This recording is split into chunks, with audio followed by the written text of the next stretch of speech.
যে রাসূলুল্লাহ সাল্লাল্লাহু আলাইহি ওয়াসাল্লাম বলতেছেন, কেউ যদি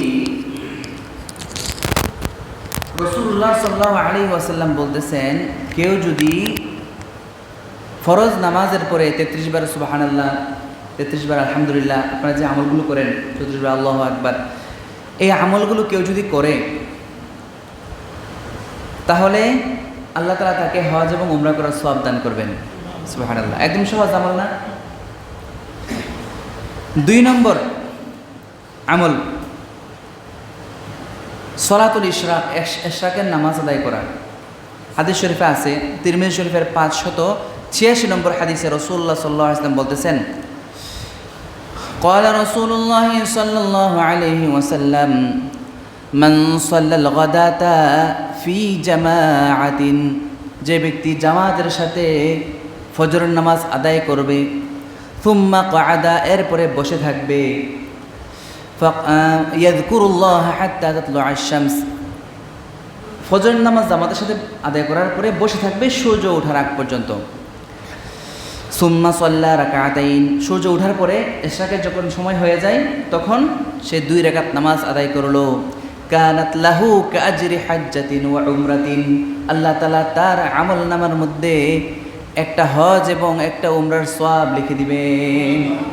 এরপর নবী করিম সাল্লাল্লাহু আলাইহি ওয়াসাল্লাম বলতেছেন, তাম্মাতিন তাম্মাতিন তাম্মাতিন, পরিপূর্ণ পরিপূর্ণ পরিপূর্ণ পরিপূর্ণ পরিপূর্ণ একটা হজ এবং একটা উমরার সওয়াব তার আমল নামায় লিখে দিবেন। এটা তিরমিজি শরীফের হাদিস। মোহতারাম হাজিরিন, তাহলে 2 নম্বর আমল গেল। আজকে যে আমলগুলো বলা হবে এই আমলগুলো 15টা আমলের কথা বলা হবে। এই 15টা আমল কেউ যদি করতে পারেন তাহলে হজ উমরা না করতে পারলেও সে সওয়াব পাবেন। ফরজ হজ তো করতেই হবে, তবে কেউ যদি সামর্থ্য না থাকে, না যেতে পারেন, তাহলেই এই আমলগুলো করলে সে সওয়াব আপনি পাবেন। মোহতারাম হাজিরিন, 3 নম্বর আমল হচ্ছে সলাতুদ দুহা, চাশতের নামাজ। রাসূলুল্লাহ সাল্লাল্লাহু আলাইহি ওয়াসাল্লাম বলতেছেন, আবু দাউদ শরীফের 558 নম্বর হাদিসে রাসূলুল্লাহ সাল্লাল্লাহু আলাইহি ওয়াসাল্লাম বলতেছেন, মান খরাজা ইলা তাসবিহিদ দুহা ফাআজরুহু কাআজরিল মুতামির। নবী করিম সাল্লাল্লাহু আলাইহি ওয়াসাল্লাম বলতেছেন, যে ব্যক্তি চাশতের নামাজ আদায় করার জন্য ঘর থেকে মসজিদের উদ্দেশ্যে গেল, অর্থাৎ মসজিদে গিয়া চাশতের নামাজ আদায় করলো, ফাআজরুহু কাআজরিল মুতামির, আল্লাহ তাআলা তাকে একটা উমরার সওয়াব দান করবেন। কত সহজ আমল, কিন্তু সওয়াব কত বেশি। আপনি একটা হজ উমরা করে দেখেন না, কত কষ্ট, কত টাকা পয়সা খরচ। মোহতারাম হাজরিন, 3 নম্বর আমল গেল। 4 নম্বর আমল ফরজ নামাজের উদ্দেশ্যে অজু করে মসজিদে যাওয়া। ফরজ নামাজের জন্য অজু করে মসজিদে যাওয়ার ফজিলত। আবু দাউদ শরীফের 558 নম্বর হাদিসে রাসূলুল্লাহ সাল্লাল্লাহু আলাইহি ওয়াসাল্লাম বলতেছেন, ক্বালা রাসূলুল্লাহ সাল্লাল্লাহু আলাইহি ওয়াসাল্লাম মান খরাজা মিন বাইতিহি মুতাতাহহিরা ইলা সালাতিন মাকতুবা। নবী বলতেছেন, যে ব্যক্তি পবিত্রতা অর্জন করার পরে ফরজ নামাজের উদ্দেশ্যে মসজিদের উদ্দেশ্যে গমন করলো, ফাআজরুহু কাআজরিল হাজ্জিল মুহরিম, তার সওয়াব হচ্ছে একজন ইহরাম অবস্থায় হজ করার সওয়াবের সমতুল্য। সুবহানাল্লাহ। মোহতারাম হাজিরিন, 4 নম্বর গেল। 5 নম্বর দিন শিক্ষা বা শেখানোর জন্য মসজিদে যাওয়া। দিন শিক্ষা বা শেখানোর জন্য মসজিদে যাওয়া। তবরানি শরীফের 7473 নম্বর হাদিসে রাসূলুল্লাহ সাল্লাল্লাহু আলাইহি ওয়াসাল্লাম বলতেছেন, মান গাদা ইলাল মসজিদি লা ইউরিদু বিহি ইল্লা আন ইয়াতাআল্লামা খায়রা, যে ব্যক্তি মসজিদে যাবে কিন্তু মসজিদে যাওয়ার উদ্দেশ্য হচ্ছে একমাত্র সেখানে কিছু শিখা, আউ ইউআল্লিমুহু, বা সেখানে কিছু শিক্ষা দেওয়া, এরকম উদ্দেশ্য যদি হয়, শিক্ষা বা শেখানো, দ্বীনি ইলম শিক্ষা বা শেখানোর উদ্দেশ্যে কেউ যদি মসজিদে আসে, কানা লাহু কাআজরিল হাজ্জি তাম্মা হাজ্জুহু, তার জন্য একজন পরিপূর্ণ হজ আদায়কারীর সওয়াব তার আমলনামায় লিখে দিবেন। সুবহানাল্লাহ। 6 নম্বর আমল মসজিদে জামাতের সাথে নামাজ আদায় করার সওয়াব। তবরানি শরীফের 7578 নম্বর হাদিসে আছে, রাসূলুল্লাহ সাল্লাল্লাহু আলাইহি ওয়াসাল্লাম বলতেছেন, ক্বালা রাসূলুল্লাহ সাল্লাল্লাহু আলাইহি ওয়াসাল্লাম মান মাশা ইলা সালাতিন মাকতুবাতিন ফিল জামাআতি ফাহিয়া কাহাজ্জাতিন। নবী বলতেছেন, কোনো ব্যক্তি যদি হেঁটে হেঁটে 5 ওয়াক্ত ফরজ নামাজের জন্য মসজিদে, কেউ যদি ফরজ নামাজের উদ্দেশ্যে মসজিদে হেঁটে হেঁটে আসে, জামাতের উদ্দেশ্যে মুছে নামাজ পড়ার জন্য ফাহিয়া কাহাজ্জাতিন, এটা হজের সমতুল্য সওয়াব দান করবেন। সুবহানাল্লাহ। 7 নম্বর, হযরত সাঈদ ইবনুল মুসাইয়িব রাহিমাহুল্লাহ তিনি মেরকাত নামক কিতাবের এই 3 নম্বর খণ্ডে ওনার এই কথাটা আছে। তিনি বলতেছেন, আল জুমআতু আহাব্বু ইলাল্লাহি তাআলা মিন হাজ্জাতিত তাতাওয়্যু, জুমার নামাজ নফল হজ করা থেকেও আল্লাহ তাআলার কাছে বেশি পছন্দনীয়। সুবহানাল্লাহ।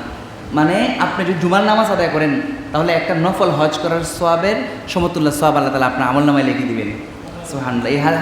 এই হাদিসগুলো আমাদের জানা থাকা দরকার আছে না, কি বলেন? তাহলে আমাদের প্রতি আরও আগ্রহ তৈরি হবে। 7 নম্বর গেল। 8 নম্বর, এশা এবং ফজরের নামাজ জামাতের সাথে আদায় করা।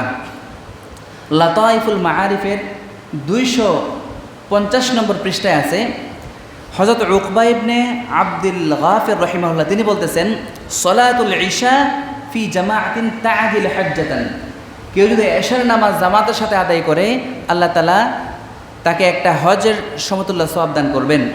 ওয়া সলাতুল গাদি ফি জামাআতিন তা'দিল উমরাতান, কেউ যদি ফজরের নামাজ জামাতের সাথে আদায় করে আল্লাহ তাআলা তাকে একটা উমরা করার সওয়াব দান করবেন।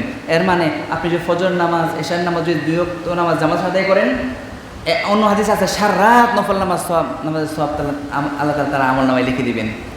সারা রাত নফল নামাজের সওয়াব তো আমলনামায় লিখে দিবেন, একটা হজ এবং একটা উমরার সওয়াবও লিখে দিবেন। সুবহানাল্লাহ।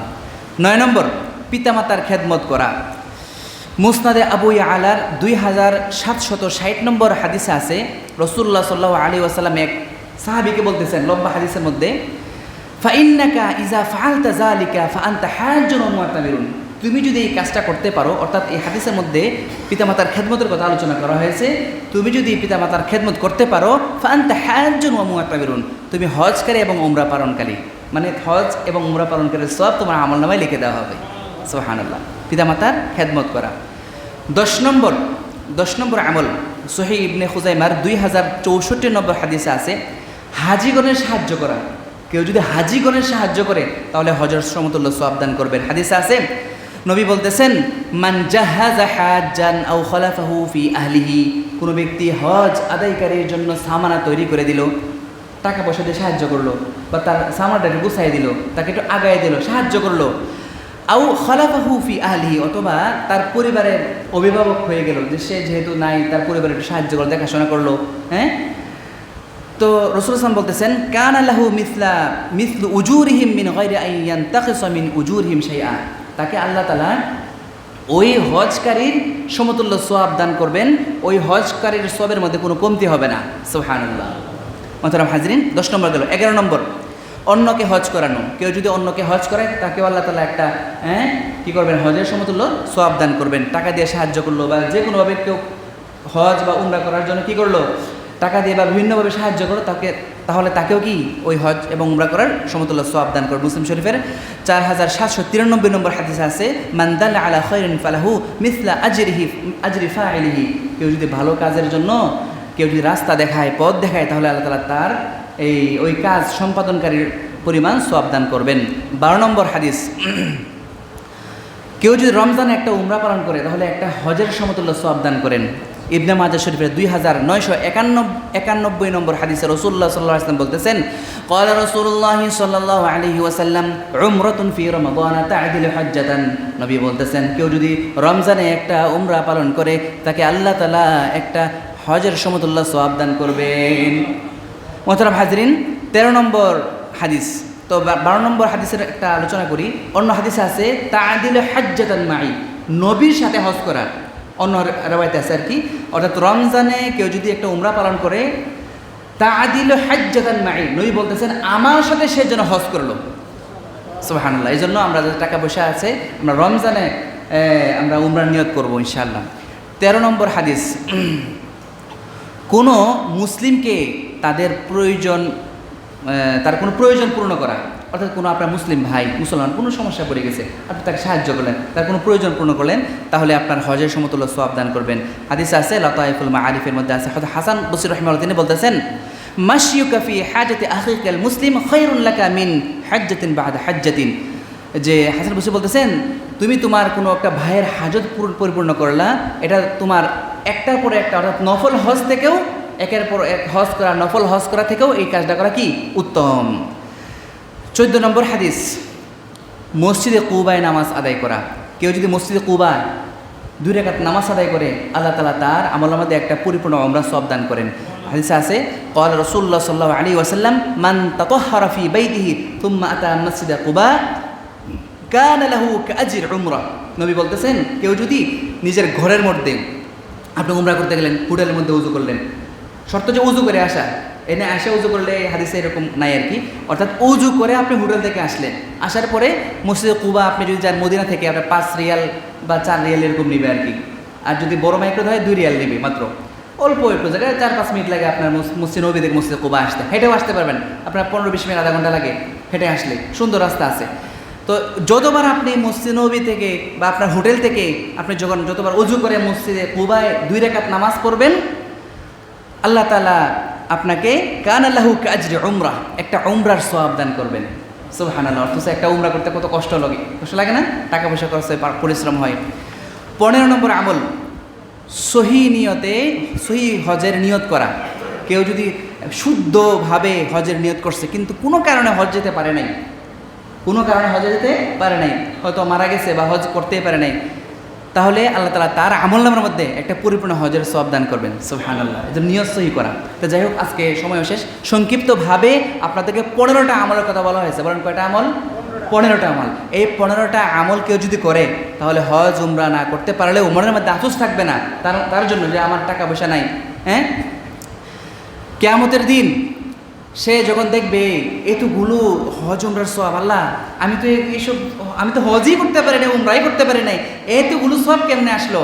আল্লাহ তাআলা তখন বলবেন, এই যে তুমি বান্দা, এই যে আমলগুলো করছো, এই কারণে তোমার আমলনামার মধ্যে এতগুলো হজ, এতগুলো উমরার সওয়াব তোমার আমলনামায় লিখে দিলাম। সুবহানাল্লাহ। আল্লাহ তাআলা আমাদের বেশি বেশি আমল করার তৌফিক দান করুন। ওয়া আখিরু দাওয়ানা আলহামদুলিল্লাহি রাব্বিল আলামিন। যারা শুনলেন